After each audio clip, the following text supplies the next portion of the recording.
আসসালামু আলাইকুম। আমন্ত্রণ বাংলা ভিশন সংবাদে আপনাদের সাথে আছি আমি রুকসানা হক রেখা। শুরুতেই ইরান ইসরায়েল হামলা প্রসঙ্গ।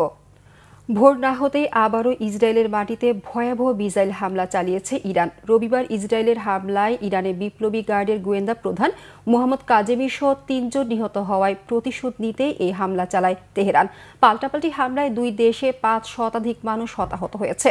মার্কিন প্রেসিডেন্ট ডোনাল্ড ট্রাম্পের আশা সংঘাত বন্ধে চুক্তি করবে ইরান ইসরায়েল। তবে তেহরান বলছে পূর্ণ প্রতিশোধের পর আলোচনায় যাবে তারা। সংঘাত বন্ধ নয়, তেহরানের পারমাণবিক কর্মসূচি বন্ধ করাই সমাধান বলে মন্তব্য ইসরায়েলি প্রধানমন্ত্রী নেতানিয়াহুর। শহীদ আরাফাতের ডেস্ক রিপোর্ট।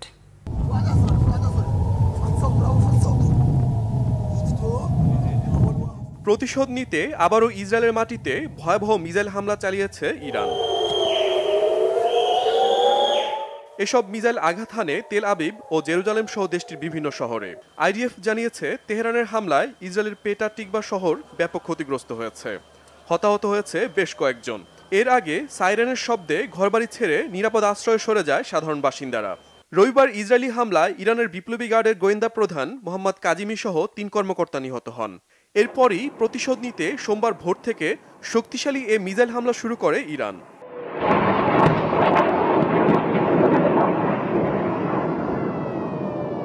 ইসরায়েলের হামলায় ক্ষতিগ্রস্ত হয়েছে ইরানের পররাষ্ট্র মন্ত্রণালয়ের ভবন। এতে হতাহত হয়েছেন বেশ কয়েকজন কর্মকর্তা। তেহরান ছেড়ে অন্যত্র আশ্রয় খুঁজছেন সাধারণ বাসিন্দারা। এ পর্যন্ত নেতানিয়াহু বাহিনীর হামলায় ইরানের নিহত সংখ্যা বেড়ে ২০০ ছাড়িয়েছে। এই পরিস্থিতিতে যুক্তরাষ্ট্রের প্রেসিডেন্ট ডোনাল্ড ট্রাম্প আশা করছেন সংঘাত বন্ধে চুক্তি করবে ইরান ইসরায়েল। তবে তিনি এও বলেছেন কখনো কখনো যুদ্ধ করেই সমস্যার সমাধান করতে হয়। আমি আশা করি তারা সংঘাত বন্ধ করে একটা চুক্তিতে যাবে। সংঘাত আরও তীব্র হওয়ার আগে একটি সমাধান প্রয়োজন, তবে মাঝে মাঝে যুদ্ধ করেই সমাধান বের করে আনতে হয়। এদিকে কোনো ধরনের মধ্যস্থতা চায় না ইরান। ইসরায়েলের ওপর পূর্ণ প্রতিশোধের পর হামলা বন্ধ করতে চায়। এছাড়া ইসরায়েলের হামলা বন্ধ না হওয়া পর্যন্ত মিসাইল হামলা চালিয়ে যাওয়ার ঘোষণা দিয়েছে মধ্যপ্রাচ্যের শক্তিশালী এ মুসলিম দেশটি। তবে ইসরায়েলের প্রধানমন্ত্রী বেনিয়ামিন নেতানিয়াহু বলেছেন সংঘাত বন্ধ নয়, তেহরানের পারমাণবিক কর্মসূচি বন্ধ করাই বড় সমাধান হবে। ইরানের সর্বোচ্চ নেতা আয়াতুল্লাহ আলী খামেনিকে হত্যা চেষ্টা পরিকল্পনার কথা নাকচ করেছেন নেতানিয়াহু। এক সাক্ষাৎকারে ইসরায়েলের প্রধানমন্ত্রী বলেন এ বিষয়ে যুক্তরাষ্ট্রের কারোর সাথে কোনো ধরনের আলাপ হয়নি। Shahid Arafat, Bangla vision news desk. দর্শক, ঢাকা দক্ষিণ সিটির মেয়র পদে ইশরাক হোসেনকে শপথ পড়ানোর দাবিতে নগর ভবনে আন্দোলন অব্যাহত রয়েছে। এই মুহূর্তে সেখানে আছেন আমাদের বিশেষ প্রতিনিধি মুহিবুল্লাহ মুহিব। সরাসরি যাচ্ছি তার কাছে। মুহিব, এই মুহূর্তে নগর ভবনে পরিস্থিতি কেমন দেখতে পাচ্ছেন আপনি, আমাদেরকে জানাবেন।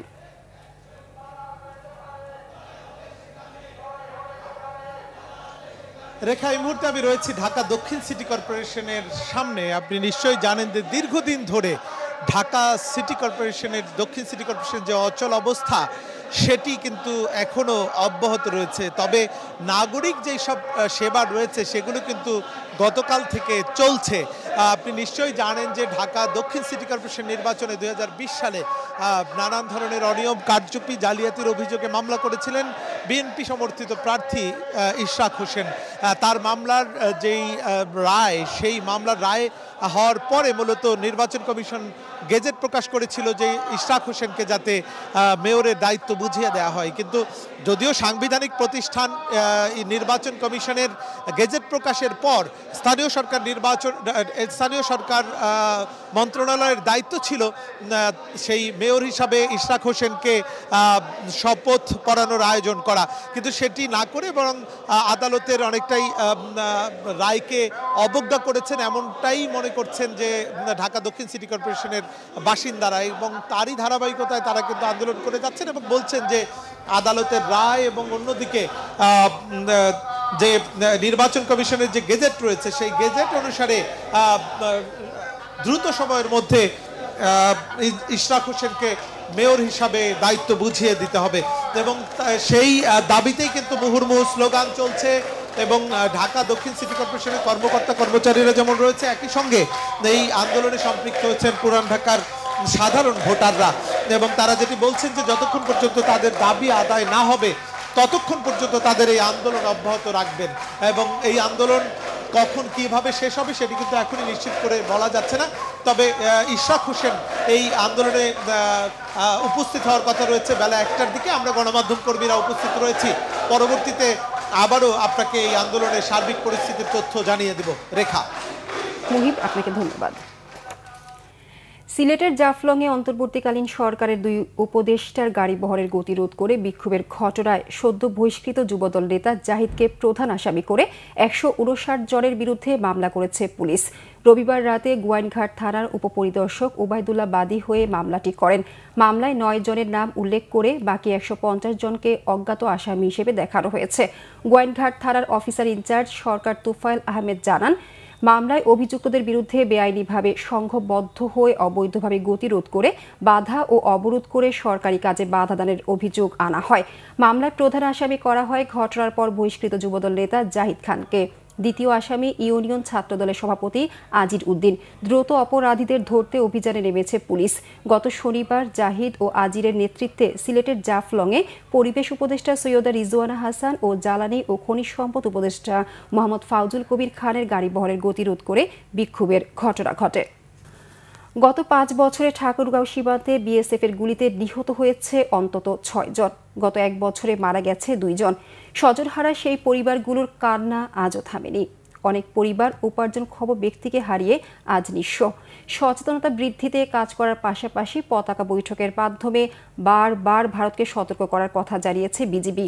ঠাকুরগাঁও প্রতিনিধি খোদা বক্স ডাব্লুর তথ্য ছবি নিয়ে একটি ডেস্ক রিপোর্ট।